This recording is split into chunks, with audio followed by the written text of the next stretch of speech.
Olá, está no ar o TV Câmara Entrevista. No programa de hoje, o nosso assunto será a segurança pública no Brasil. Por aqui vamos falar das primeiras medidas que já foram colocadas em prática pelo atual governo, principalmente essa série de decretos que já foram revogados e que dizem respeito a aquisições de armas e munições pelo cidadão brasileiro. Para falar justamente sobre esse assunto, estamos recebendo hoje nos estúdios da TV Câmara o Alex Brandão, ele que é especialista em segurança e membro do Instituto Cidade Segura. Então, Alex, seja muito bem-vindo ao nosso programa. Matheus, satisfação que retornamos à casa, participar desse diálogo, cumprimentar o Dr. Fernando, que nos acompanha à distância. É um debate importante que tem que ser realizado, é um tema bastante atual, né? Então, acredito que o Dr. Fernando e nós aqui poderemos alinhar algumas ideias positivas e passar aos ouvintes do programa. Como antecipou o nosso convidado, Alex Brandão, quem participa conosco dessa edição também, mas de forma virtual, é o Fernando Augusto Fernandes. Ele que é advogado criminalista e também doutor em ciência política. Então, doutor Fernando, seja muito bem-vindo ao TV Câmara Entrevista. Tudo bem? Matheus e o Wallace, é um prazer estar aqui com vocês, ainda mais nesse momento que vamos tratar de segurança pública, 48 horas depois de uma invasão aos três poderes da República e quanto essa questão de armamento tem relação com isso. Perfeito. E para a gente dar início, então, ao nosso TV Câmara Entrevista de hoje, para falarmos de segurança pública, eu vou começar pelo nosso convidado, o Alex Brandão, lhe perguntando sobre o trabalho do Instituto Cidade Segura e também qual o seu papel dentro dessa instituição. O Instituto Cidade Segura é uma organização que foi fundada em 2017. Ele busca transmitir aos gestores públicos de estados e de municípios experiências com evidência científica no enfrentamento da violência e de ações de prevenção, para que a gente saia do empirismo das ações que são desenvolvidas e, a partir desse conhecimento, reproduzir para determinado tipo de problema a melhor intervenção a ser aplicada e que, através dessa intervenção, a gente possa objetivar as metas, os objetivos e os indicadores de monitoramento. Então, desta forma, a gente consegue fazer uma construção coletiva com os órgãos de segurança do município ou do estado, bem como com os atores de prevenção, uma visão focada no problema e na melhor forma de resolver esse problema ou de enfrentar o problema. Perfeito. E, doutor Fernando, antes da gente abordar mais, com maior profundidade, o nosso assunto específico do programa, que diz respeito às aquisições de armamentos e a essa série de decretos que já foram revogados pelo atual governo, gostaria primeiro de uma análise macro do senhor sobre o atual status da segurança do nosso país. Como o senhor enxerga a segurança pública brasileira nesse momento? Olha, primeiro, tudo que eu falar neste momento não está, por evidência, atribuído a um governo que está há 10 dias assumiu o governo federal, mas fazer uma análise macro. Nós somos o terceiro país que mais prende no mundo, prendemos muitos tipos penais desnecessários, como furto qualificado, temos um volume de prisioneiros enorme sobre tráfico desarmado, mas, ao mesmo tempo, temos 60 mil estupros por ano, temos somente 8% dos homicídios desvendados, ou seja, o nosso sistema investigatório, o nosso sistema penal parece um pouco de cabeça para baixo. É muito importante nos dedicarmos a um estudo mais aprofundado para terminar com a impunidade naqueles crimes que protegem os bens maiores, que é a vida humana, a liberdade sexual, e conseguirmos diminuir o nosso sistema penal naqueles crimes que não precisamos de encarceramento. Perfeito. Agora, doutor Alex, também, a partir desse novo decreto que foi divulgado, na verdade foram 8 decretos e uma portaria, né, pelo que a gente apurou com a nossa equipe. Lhe pergunto sobre a suspensão da criação de novos clubes de tiros e também a suspensão do registro de armas e munições. quem se beneficia ou por que isso pode ser prejudicial para um grupo ou para alguém aqui no nosso país? Eu não vejo prejuízo.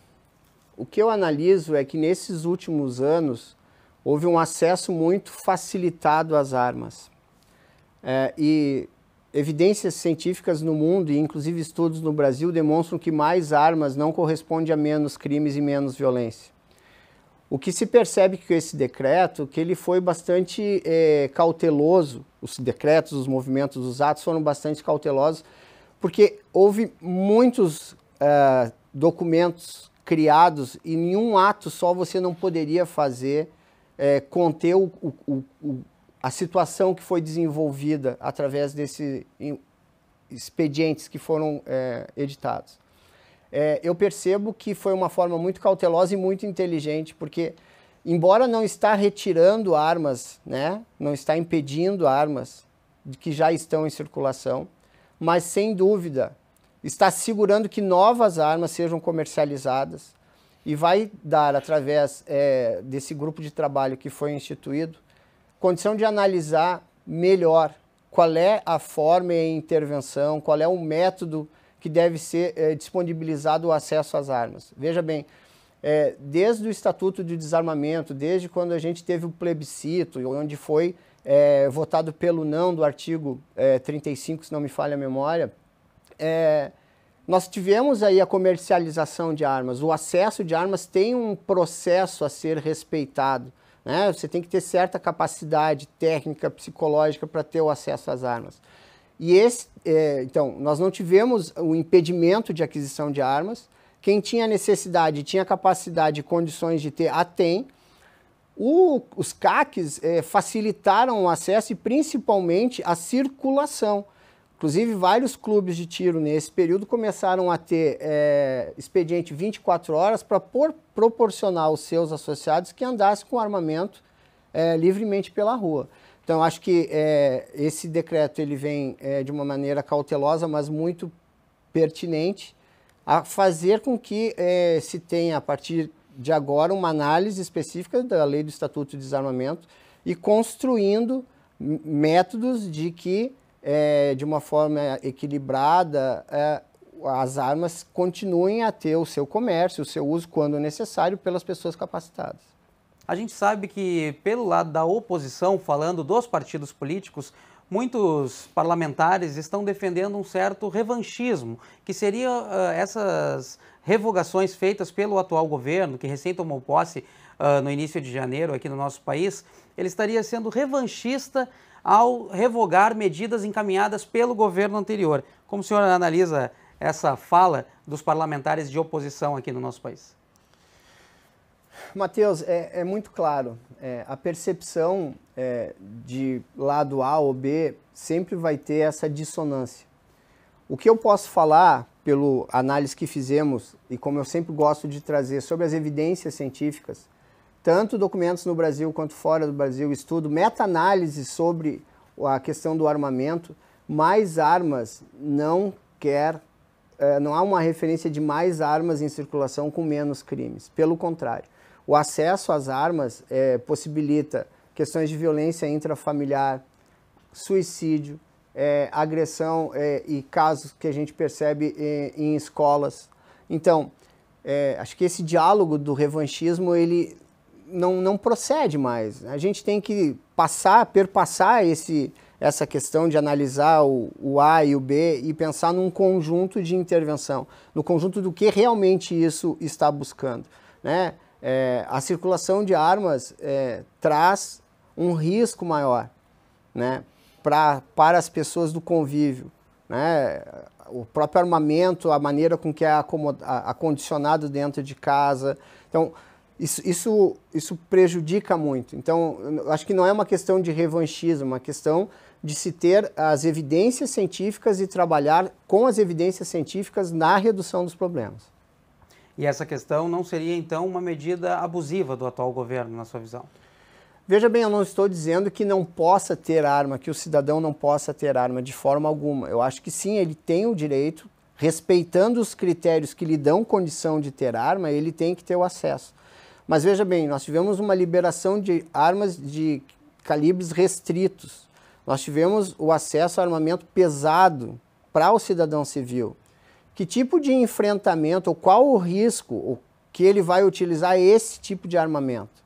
Nós tivemos um incidente muito ruim com policiais da Polícia Federal que foram fazer uma prisão, né, de um conhecido político, e que ele alvejou as viaturas com disparos de fuzil. É para isso que está sendo liberado o armamento? Não.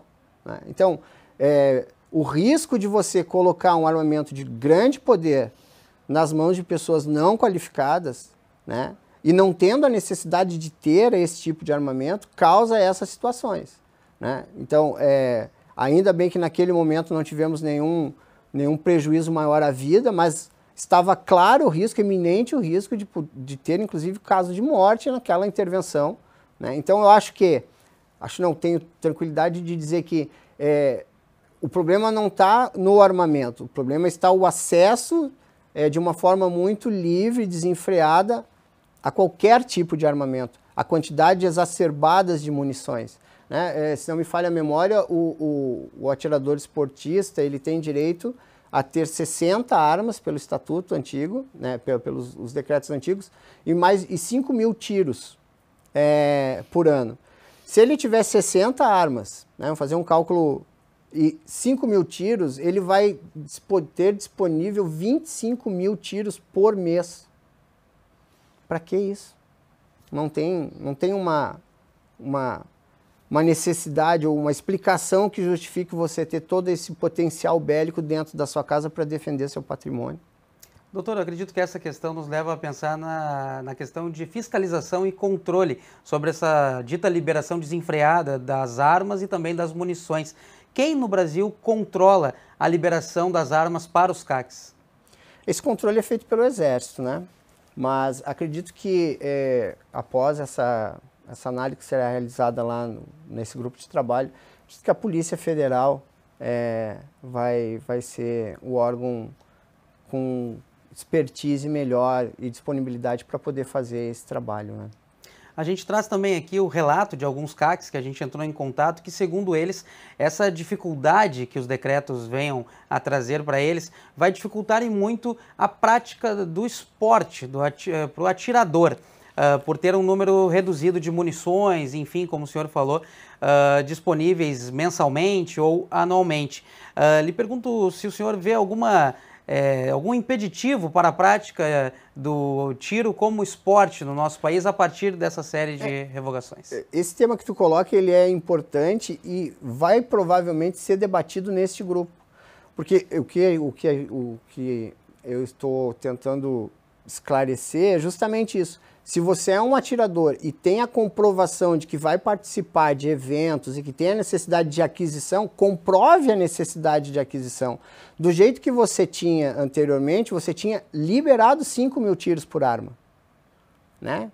Então, não é impedir o treino do atirador desportivo, mas comprovar que realmente ele vai estar passando por atividades, por eventos, por competições, e aí ele solicita, através da comprovação da participação, um acesso a mais munição para o seu treino, para a sua qualificação. Agora, você ter 5 mil tiros para 60 armas, não tem o porquê. Para que tanto armamento? Para que tanto tiro? Né? Para que tanta disponibilidade de acesso a esse recurso? Né? Então, havendo a necessidade, claro, deve ter instrumentos normativos que facilite a esse acesso, quando necessário. Agora, recolocando o doutor Fernando conosco aqui no nosso debate. Doutor Fernando, a gente estava falando sobre fiscalização e controle, né? Quem tem o controle para onde acaba indo essas munições, esses armamentos. Lhe pergunto se existe a necessidade de um atirador, mesmo que esportista, tenha acesso a tantas munições como é tido hoje no Brasil regulamentado. Olha, primeiro eu quero dizer que a aparência é que a liberação e afrouxamento da aquisição de armas durante o governo Bolsonaro, que inclusive foi objeto de ações diretas de inconstitucionalidade e decisões do Supremo Tribunal Federal, foi um projeto de tentativa de criação de guerra civil. Quando nós passamos hoje, 48 horas depois de invadir o Congresso Nacional, o Palácio do Governo, né, o Supremo Tribunal Federal, o planejamento que foi feito de liberação de armas, da forma com que foi uma tentativa de se criar uma possibilidade de enfrentamento afetada.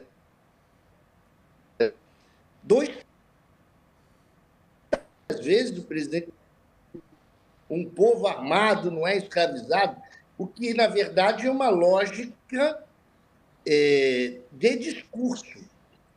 Ao contrário, é óbvio, também concordo com o Wallace, não é um problema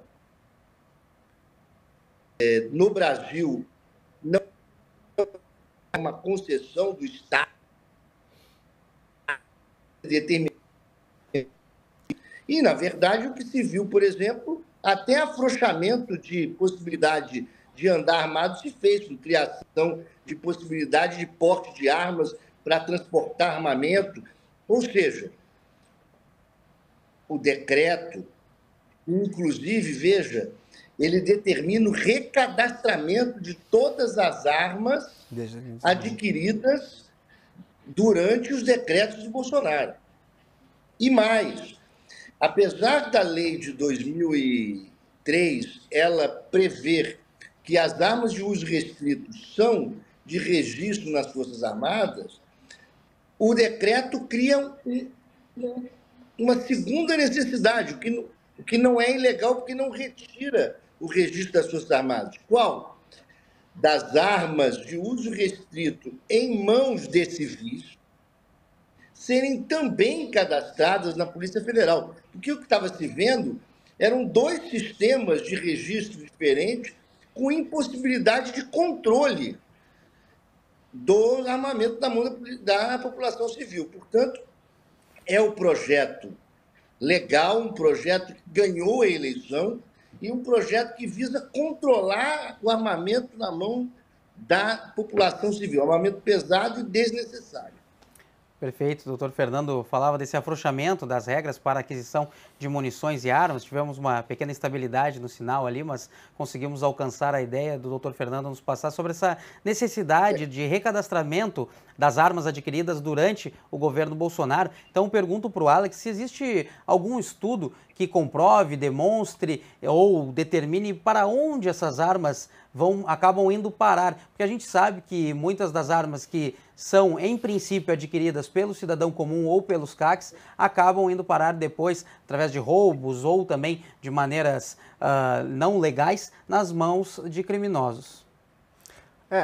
Esse é um segundo problema, né? Como tu tem uma circulação maior de armamento, tu tens a infelicidade de ser subtraída de ti essa arma. E essa arma naturalmente vai para o descaminho do crime, né?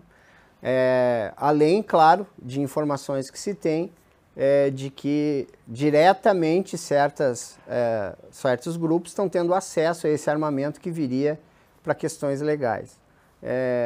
Como já disse antes, né, o decreto ele foi muito cuidadoso, ele busca realmente analisar com muita cautela, com muito equilíbrio essa situação que a gente vive e conduzir da melhor forma essa questão do recadastramento, como bem falou o doutor Fernando, né? Nós temos aí uma ambiguidade de sistemas, onde um não conversa com o outro, que é uma coisa difícil de se entender nos dias atuais, né?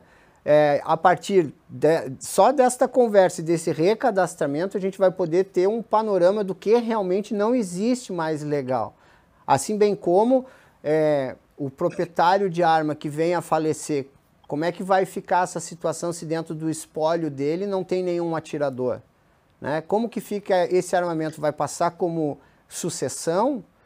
O risco desse armamento, o que essa pessoa que não tem experiência, não tem capacidade nem habilidade vai fazer com um arsenal desse ou com essa quantidade de munição que está à disposição dele? Então, acho que... E se me permite... Por favor, doutor. Se me permite, até pedindo desculpas, que de maneira extraordinária eu tive um problema grave de conexão. Não sei se continuo tendo. mas é preciso advertir as pessoas que escutam que aqueles que não cumprirem o prazo de 60 dias neste recadastramento estarão cometendo crime e podem, por evidente, ser presos. Nós temos crimes graves de posse de arma de uso restrito, ou seja, é fundamental que aqueles que de boa fé compraram se recadastrem. E aqueles que não se recadastrarem vão estar cometendo crime e podem responder a ações penais pesadas. Doutor Alex, essa última frase do doutor Fernando demonstra, então, que para o atirador, para o cidadão que realmente faz o uso desportivo do tiro, para ele continua tudo tranquilo, digamos assim? Não há problemas que ele venha enfrentar com esse novo decreto? Eu acredito que não, porque ele é um atirador que está capacitado, habilitado e ele está consciente das novas regras. O próprio clube de tiro dele deve orientá-lo, né, para que ele faça esse procedimento, né? Não é só a situação de ir lá disponibilizar um espaço para que ele execute o seu tiro, né? Ele tem que dar esse suporte de orientação, assim como provavelmente muitos clubes de tiro fizeram todo o encaminhamento de documentação para o seu associado. Ele também, neste momento, é uma ferramenta importante para que dê condição ao seu associado de se manter legalizado dentro com o seu armamento na sua situação civil. Doutor Fernando, falando um pouco de como era antes das revogações e como ficou, o senhor falava há pouco da posse e do porte de armas. Anteriormente, a gente sabe que o atirador ele podia ir até o clube de tiro, se deslocar fazendo uso da sua arma ao alcance dele, na cintura, por exemplo, e agora a determinação é que se vá fora do alcance dele, talvez no porta-malas ou em outro local do carro. É correto afirmar isso? Como ficou? Sim, o fato é o seguinte, quem tinha uma autorização dessa de porte de transporte de arma, é preciso compreender, isso está suspenso. Se for pego portando a arma a caminho do estande, será preso. Portanto, não faça. Outra coisa, não é direito adquirido as armas que foram compradas. Por evidente que no novo cadastramento, se o governo entender que armas de determinados calibres que foram adquiridas não devem mais estar na mão da população civil, não há direito adquirido nisso. Inclusive, esse assunto está submetido ao Supremo Tribunal Federal, que no julgamento das ações diretas de inconstitucionalidade podem dar efeito ex tunc, ou seja, podem anular todos os atos ocorridos durante a vigência daqueles decretos. Portanto, é o seguinte, estão suspensos todos esses portes, os possuidores dessas armas devem seguir o ditame legal, ou seja, se recadastrar, quem não o fizer estará cometendo crime e certamente, e separando aí os esportistas reais, os colecionadores, daqueles que aproveitaram-se dos decretos para se armar de maneira fora do normal, nós continuaremos com a possibilidade dos esportistas, daqueles colecionadores, mas será necessário recolher em momento futuro armamentos adquiridos para outros fins. Perfeito, e com essa explicação bastante didática do doutor Fernando, a gente encerra esse nosso primeiro bloco aqui do TV Câmara Entrevista, que hoje trata de segurança pública, falando dessa série de decretos que já foram revogados e que dizem respeito a aquisições de novas armas e munições aqui no nosso país. A gente recebe aqui nos estúdios da TV Câmara hoje o Alex Brandão, ele que é especialista em segurança e também membro do Instituto Cidade Segura, assim como o doutor Fernando Augusto Fernandes, que é advogado criminalista e também doutor em ciência política. A gente já volta com o segundo bloco do TV Câmara Entrevista. Não saia daí, continuem acompanhando a programação da TV Câmara em Porto Alegre.